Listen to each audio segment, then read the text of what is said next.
안녕하세요. 여러분들이 놓치고 지나치시는 좋은 문학 작품들을 주어서 손에 쥐어드리는 문학 줍줍입니다.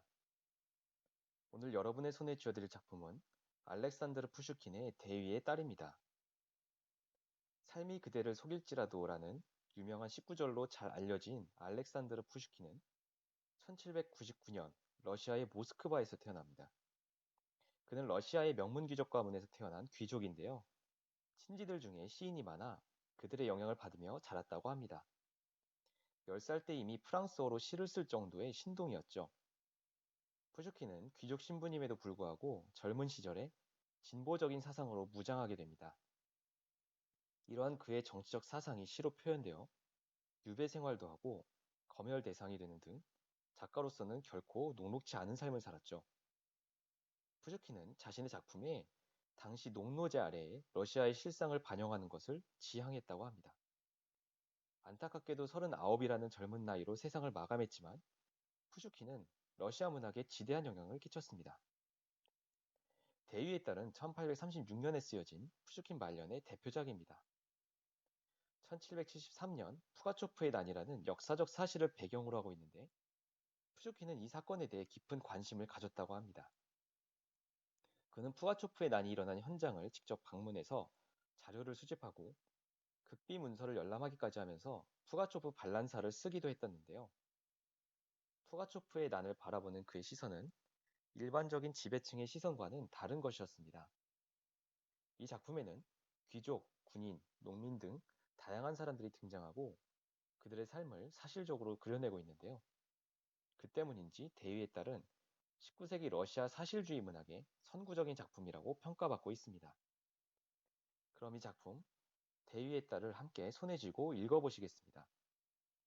먼저 이 작품의 주요 등장인물들을 소개하겠습니다. 이 작품의 주인공은 표트르 안드레이치라는 젊은 귀족입니다. 그는 아버지의 성화로 군인으로 임관하고 나이 든 하인인 사벨리치라는 남자를 데리고 머나먼 변방의 요새에 부임하게 되는데요. 그 요새의 사령관은 미로노프 대위입니다. 그리고 그에게는 마리아라는 아름다운 딸이 있는데 표트르와 마리아는 약혼한 사이가 됩니다. 마리아를 짝사랑하지만 결국 거절당하는 쉬바브린이라는 남자가 있고 러시아를 뒤흔든 푸가초프의 반란을 일으키는 푸가초프도 이 작품에 등장합니다. 이렇게 6명이 이 작품의 주요 등장인물들입니다. 이제 대위의 딸의 주요 줄거리를 소개하도록 하겠습니다. 주인공인 표트르 안드레이치는 아직 20도 되지 않은 젊은 귀족 남자입니다. 그런데 그의 아버지는 아들이 군대에 갈 수 있는 나이가 되었다며 군인의 길을 걷게 하죠. 그는 아들이 강하게 크기를 바랐던 겁니다. 펴드르는 모스크바나 상트페테르부르크 같은 대도시의 부대에 가기 원했지만 정작 그가 배치받은 곳은 동쪽 변방의 한 군사기지였습니다. 나이든 하인인 사벨리치와 함께 부임지로 가는 길은 그 자체가 너무나도 힘든 고행길이었죠. 그들은 가는 길에 한 불황자를 만나게 되는데요. 표드르는 그에게 자신의 토끼 가죽 외투를 줍니다. 이 행동이 훗날 그의 운명을 뒤바꾸게 되죠.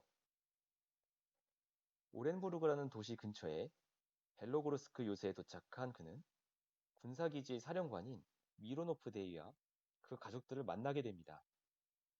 표드르는 미로노프 대위의 딸인 마리아와 사랑에 빠지죠. 한편 그 요새에 있던 쉬바브린이라는 남자도 마리아를 짝사랑하고 있었습니다. 하지만 마리아는 경박한 남자인 쉬바브린을 거절하고 표트르의 구애를 받아들여 두 사람은 약혼을 합니다. 이렇게 행복의 정점을 향하던 두 사람의 인생에 큰 시련이 닥치는데요. 바로 푸가초프라는 자가 반란을 일으킨 겁니다. 푸가초프의 반란군은 파죽지세로 주변 요새들을 함락시키고 마침내 주인공이 있는 요새에까지 몰려옵니다. 기세가 잔뜩 오른 반란군들에게 결국 요새는 함락되고 미로노프 대위 부부는 죽음을 맞고 말죠. 마리아는 신분을 감춘 채 그들에게 붙잡히고 맙니다. 표트르 역시 반란군들에게 사로잡히는데요.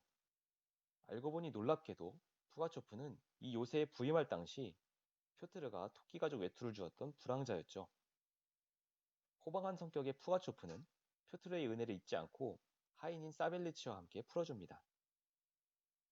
하지만 표트르는 약혼녀인 마리아를 포기할 수가 없었습니다. 그는 다시 푸가초프를 찾아가 단판을 짓고 마리아를 구출해 나오는데 성공하게 되죠. 푸가초프는 과거에 표트르에게 입었던 은혜와 그의 용기에 감동하여 그를 후대합니다.